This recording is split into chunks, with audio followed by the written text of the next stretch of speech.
Je vais demander au secrétaire général de l'Institut de la souveraineté numérique, Bernard Benamou, de monter sur scène. Bonjour Bernard, pour nous parler de stratégie FinTech en Europe. Ah non, pas tout à fait. Non ? Nous allons parler de souveraineté numérique. Souveraineté numérique, pardon. Alors, je ne sais pas. Bonjour à tous. Alors, on a pris un peu de retard, donc je comprends effectivement qu'on va être assez bref. Je voudrais revenir d'ailleurs, et je remercie tout d'abord France FinTech pour cette invitation, et je suis heureux d'être intervenu après, puisque effectivement, il a été question de plusieurs points sur lesquels je pense qu'il serait intéressant de revenir. Donc je vais me présenter d'abord. Donc je suis le secrétaire général de l'Institut de la souveraineté numérique, une structure relativement récente, puisque nous avons créé l'Institut il y a 5 ans pour réfléchir aux enjeux transatlantiques et internationaux des questions effectivement numériques, en particulier évidemment pour l'Europe. Et la baseline, comme on dit en mauvais français, de notre institut, c'est promouvoir de nouvelles formes de souveraineté pour l'Europe numérique. L'idée étant qu'il y a 5 ans, quand on se présentait, la première des questions était « Qu'est-ce que c'est que votre souveraineté numérique ? De quoi nous parlez-vous » Aujourd'hui, c'est « Quelle est votre opinion, quel est votre angle de vue sur la souveraineté numérique ?» Ça a complètement changé. Aujourd'hui, il n'y a pas de jour où on ne parle justement, et en particulier grâce ou à cause de la crise Covid, justement de notre dépendance technologique, de l'importance des acteurs américains, de leur position hégémonique dans différents secteurs, et maintenant on a parlé tout à l'heure d'ailleurs aussi des Chinois. Je voudrais revenir d'ailleurs sur un point qui a été abordé. On parlait tout à l'heure de la différence fondamentale entre la Chine et les États-Unis en matière effectivement de régime politique, et la phrase qui a été évoquée tout à l'heure de Jack Ma, donc le patron d'Alibaba, disant l'Europe, je me soucie pour l'Europe, je suis inquiet pour l'Europe. C'était lors de sa venue à Vivatech avec Maurice Lévy qui l'interviewait, et avec un mépris évident, j'allais dire un mépris souverain, il a commencé à dire, vous comprenez, vous, chaque fois que vous avez un problème, vous créez une loi. Et dès que vous avez un problème, vous créez des lois. Nous, en Chine, nous sommes pragmatiques. Quand on a des problèmes, on cherche d'abord à résoudre les problèmes. Vous, les Européens, vous ne faites que des lois. Je suis inquiet pour l'Europe. Et à ma grande surprise, et pour tout vous dire, à mon grand déplaisir, la salle a applaudi. Et qu'est-ce qui se passe quelques mois plus tard? Le même Jack Ma, se préparant à faire la plus grande IPO jamais conçue au monde avec le groupe Ant, en prise à des conflits idéologiques avec Xi Jinping, se retrouve en résidence surveillée. Son IPO a été désintégré en vol et il a été, in fine, éjecté de son propre conseil d'administration de la société qu'il avait conçue. Tout cela parce qu'en Chine, il n'y a pas d'état de droit. Parce que si vous demandez à des Chinois, et faites-le, moi je suis régulièrement en contact avec des entrepreneurs là-bas, si vous demandez la première des revendications chinoises, c'est l'indépendance de la justice. Parce que, autant sur les questions idéologiques, vie privée, etc., vous n'obtiendrez aucun écho, mais autant sur ça, ils envient nos régimes où il y a une indépendance de la justice. Donc il faut bien comprendre qu'il y a eu cette phrase, effectivement, de Jack Ma, et au final, la réalité. Je voudrais revenir sur un autre point, avant d'aborder notre rapport. Il a été question, effectivement, du rôle structurant du code. La phrase de mon ami, Laurence Lessig, que j'ai fait venir à plusieurs reprises à Sciences Po, à l'Assemblée nationale, et que j'ai toujours eu plaisir effectivement à interroger sur ces questions, le code plus que jamais est un élément structurant de nos sociétés. Regardez ce qui vient de se produire avec Frances Haugen, la très remarquable ingénieure de Facebook, whistleblower comme on dit. Elle a démontré à quel point des changements dans l'algorithme qui avaient été produits juste après les élections américaines avaient pu augmenter de façon considérable les discours de haine, la radicalisation, etc. Sans parler effectivement de l'organisation du discours public, où on voit aujourd'hui qu'une plateforme comme Facebook, vous avez vu la panne récente, qui a affecté au travers des différentes filiales de la société 3,5 milliards d'utilisateurs. C'est-à-dire la moitié de la planète, pour dire les choses clairement. Plus de la moitié de la planète d'ailleurs. Mais ce n'est pas compliqué. Fondamentalement aujourd'hui, on a des sociétés, ça a été dit tout à l'heure d'ailleurs par Benoît, ça a été dit, ce sont des sociétés qui sont devenues aussi puissantes, voire plus puissantes que des États. Et effectivement, cette négociation anormale qui a eu lieu et qui était évoqué, comme vous disiez, effectivement, à quel point ces sociétés étaient en mesure d'imposer leurs lois aux États. Sauf que les États, un peu comme les dinosaures, vous savez, on dit qu'ils sont lents, mais ils ont des grandes dents et de grandes mâchoires.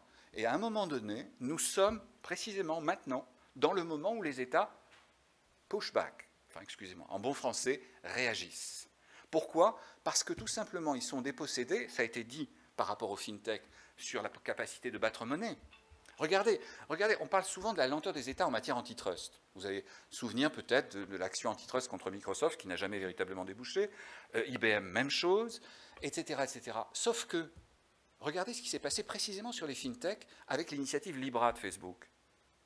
Libra, le lendemain, notre ministre de l'économie, qui malheureusement ne pouvait pas nous rejoindre aujourd'hui, a dit « ça ne passera pas ». Dans le Wall Street Journal, donc vraiment une interview du jour au lendemain. La Banque Centrale Européenne, la Federal Reserve américaine, se sont toutes opposées à ça. Le projet a été désintégré en vol en l'espace de quelques semaines. Tous les partenaires historiques de Libra, PayPal, Visa et autres, ont fui le navire de peur d'être en confrontation avec les États sur une fonction ô combien souveraine et régalienne, battre monnaie. D'où l'ambition revue à la baisse, avec Diem maintenant, dont on ne sait pas trop jusqu'où ça va aller, mais fondamentalement, on a vu que sur des prérogatives régaliennes classiques, les États réagissent vite et ils réagissent fort. Et aujourd'hui, nous avons un moment antitrust qui est en train de se créer à l'échelle mondiale, avec des bonnes et de moins bonnes raisons. Quand il s'agit de la Chine pour remettre au pas ces entreprises qui risquent de mettre, je dirais, en difficulté le Parti communiste chinois, ce qui était effectivement le cas de Ant et donc d'Alibaba, mais ce qui est le cas d'autres, en particulier, on l'a dit tout à l'heure, dans les jeux vidéo en particulier, mais au-delà. Mais c'est le cas aussi aux États-Unis, où il a été question tout à l'heure de la nomination de la très remarquable Lina Khan à la FTC.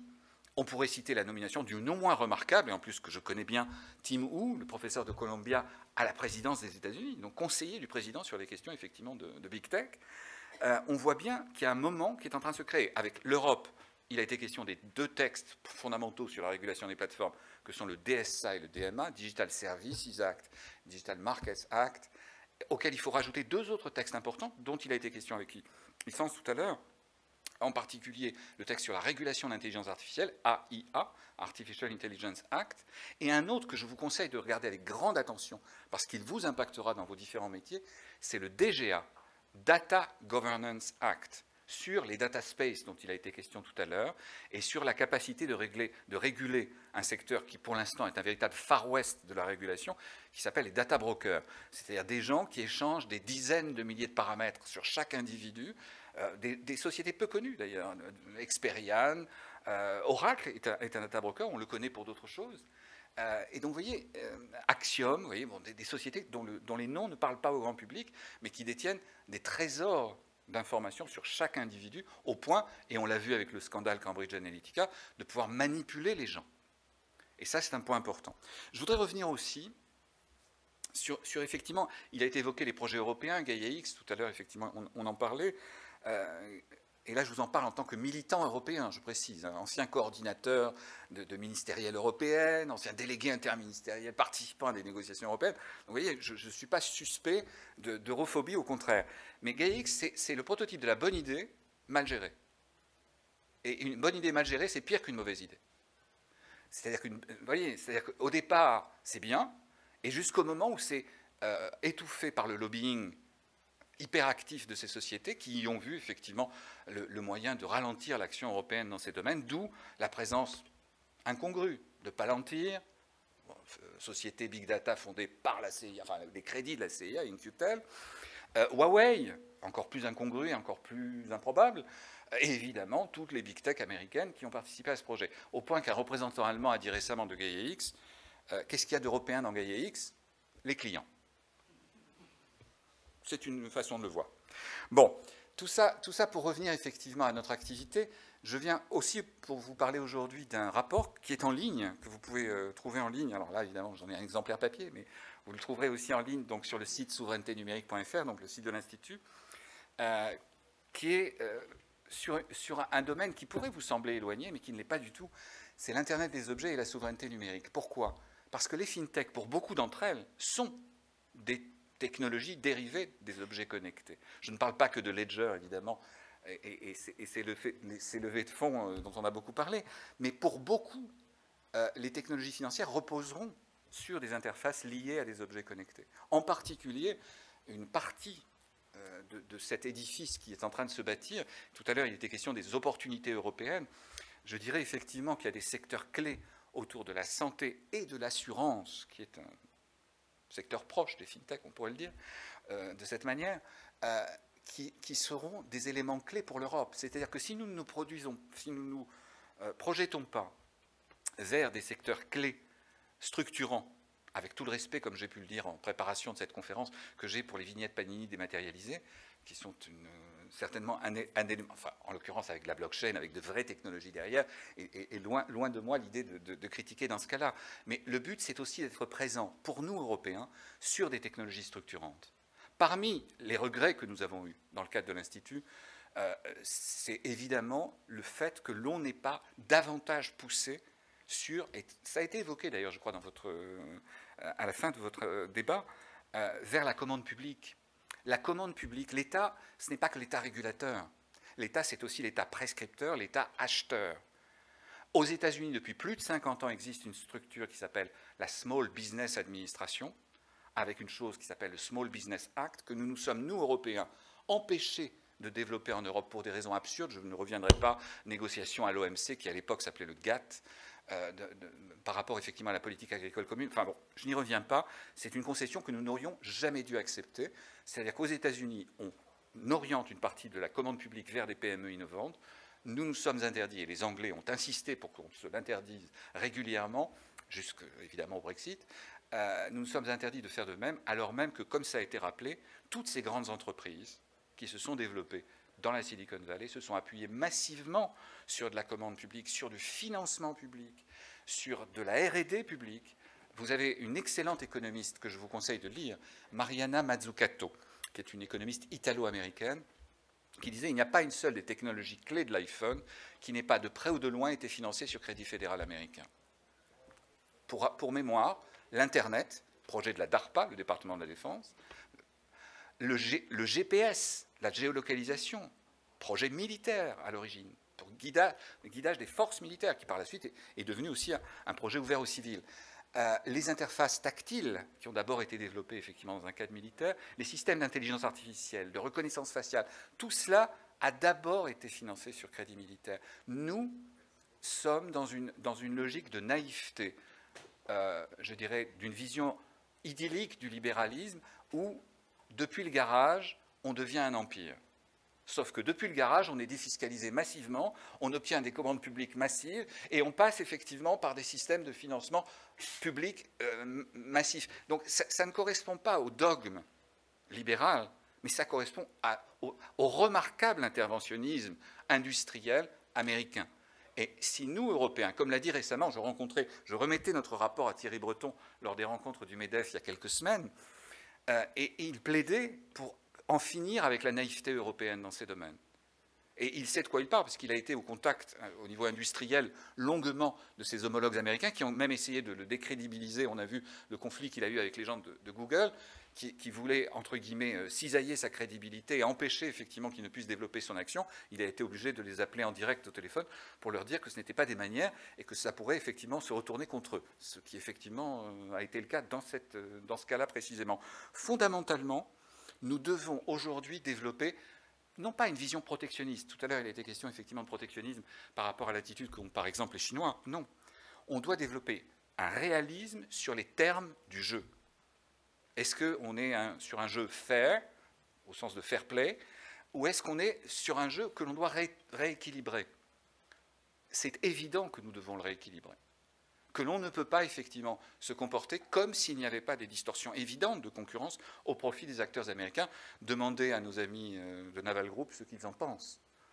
Demandez à Airbus ce qu'ils en pensent suite à la commande des Airbus militarisés justement du Pentagone qui a elle aussi explosé en vol. On voit bien qu'on est en besoin d'une politique industrielle dans ces domaines qui vous profitera à vous, vous tous acteurs de ces secteurs qui sont justement des secteurs stratégiques. Je parlais du secteur de l'assurance, qui est un secteur que visent tous les acteurs américains des big tech. Vous savez que Google est devenu un assureur santé aux États-Unis, que Amazon est sur le point de le faire, et beaucoup d'autres. Apple, évidemment, s'intéresse de près à la santé connectée, non pas pour la santé, mais bien pour la prévention santé, qui sera un secteur de l'assurance. Et donc, vous voyez, fondamentalement, nous devons nous positionner sur quelques secteurs clés. Vous en faites partie, au point même que le MIT, dans sa revue Technology Review, disait l'Europe et la France ont une carte particulière à jouer dans le domaine des fintech, parce qu'on a justement l'expertise, le savoir-faire, les ingénieurs, la crypto, la sécurité. On a des gens de très haut niveau que l'on nous aspire très régulièrement vers l'Est ou l'Ouest, ça dépend des entreprises qui leur font des ponts d'or, et on le voyait encore récemment, je parlais tout à l'heure de certaines start-up fintech qui ont fait l'objet de beaucoup d'actualités récemment et qui disaient nous avons des sollicitations régulières des Chinois et des Américains, nous ne savons pas combien de temps nous pourrons rester européens. C'est là où il faut en sortir du mythe que, en gros, l'entrepreneur n'a besoin que de lui et un petit peu d'investi. Non, ce n'est pas aussi simple. La politique industrielle, qui est un terme un peu suranné, vous savez, quand on en parle à Bercy, je vous en parle, j'ai été à Bercy, donc je connais cette maison.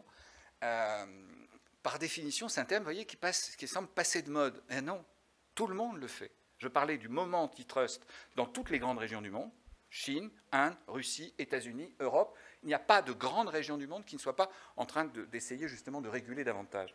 Et d'un autre côté, des plans de développement. Alors je citais santé connectée, assurance, énergie, environnement. Qui mieux que l'Europe peut produire des technologies clés pour justement la décarbonation de l'économie, pour la maîtrise environnementale, la maîtrise énergétique, les réseaux électriques intelligents. Nous sommes plus légitimes et crédibles que ne le sont les Américains dans ces domaines et que ne le sont évidemment les Chinois dans ces domaines. Sans parler évidemment de la question de la protection des données personnelles et de la vie privée, sur lequel on en a parlé tout à l'heure. Le RGPD est devenu une norme bien au-delà des frontières de l'Union, adoptée dans une centaine de pays et territoires, y compris la Chine, pour des raisons évidemment de contrôle de ces entreprises et de fluidification, entre guillemets, des interactions industrielles, et pas du tout de protection de la vie privée. Mais de fait, nous sommes vus comme un acteur central, justement, de la perspective. Pourquoi? Parce que, fondamentalement, l'Europe a une véritable fenêtre d'opportunité dans ces domaines. Pourquoi? Parce que les erreurs accumulées par les Facebook et les Google de ce monde en matière de gestion des données personnelles et de protection ou de remise en cause totale de la vie privée, ces erreurs créent, entre guillemets, une fenêtre de tir. Évidemment, les Chinois, avec leur terrifiant crédit social, ne sont pas non plus, effectivement, une perspective enviable. Mais fondamentalement, l'Europe a, et nous sommes quelques-uns à le penser, ça a été dit d'ailleurs par le président du Conseil européen, Charles Michel, il y a un moment pour une troisième voie européenne, qui serait plus protectrice, qui serait effectivement plus en phase avec les principes et les valeurs. Tout à l'heure, il était question du droit comme incarnation, comme cristallisation des valeurs.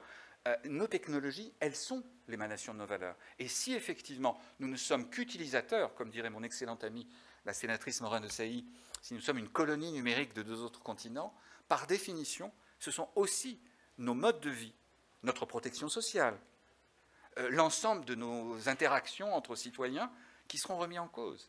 Est-ce que c'est ça que nous voulons? Est-ce que nous voulons un Facebook World ou un Big Tech World tel qu'il est en train de se créer, avec aux États-Unis des gens qui sont encore consternés de voir ce qui s'est passé grâce et à cause de Facebook le 6 janvier avec l'invasion du Capitole, dont on a vu qu'elle avait été structurée par des mouvements qui n'existeraient pas sans Facebook, à savoir QAnon en particulier. Donc voilà, fondamentalement, la question qui se pose à nous tous aujourd'hui, et c'est ce dont nous essayons de discuter justement dans le rapport que nous avons rendu il y a quelques mois maintenant, c'est existe-t-il une troisième voie? Nous le pensons.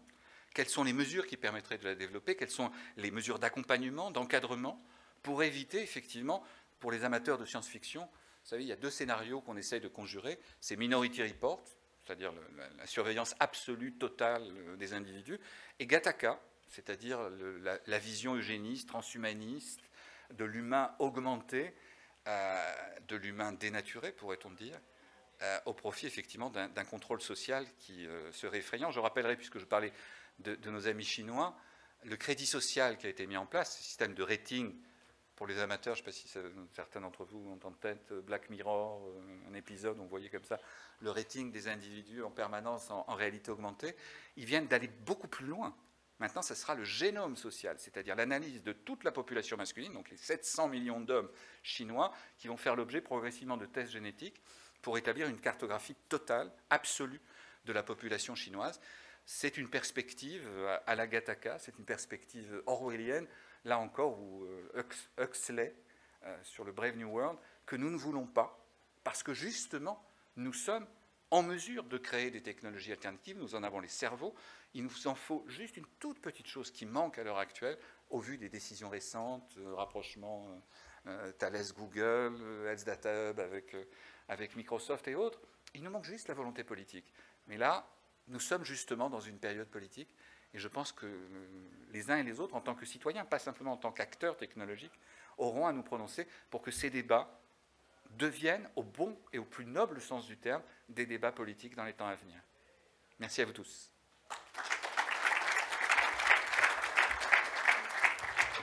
Merci beaucoup Bernard, c'était très intéressant. Où peut-on se procurer ce rapport Souveraineténumérique.fr. Enfin, pour parler en bon français de l'Internet, souveraineté, sans accent, numérique.fr. Merci beaucoup pour ces pistes de réflexion, c'était très intéressant. Merci à vous.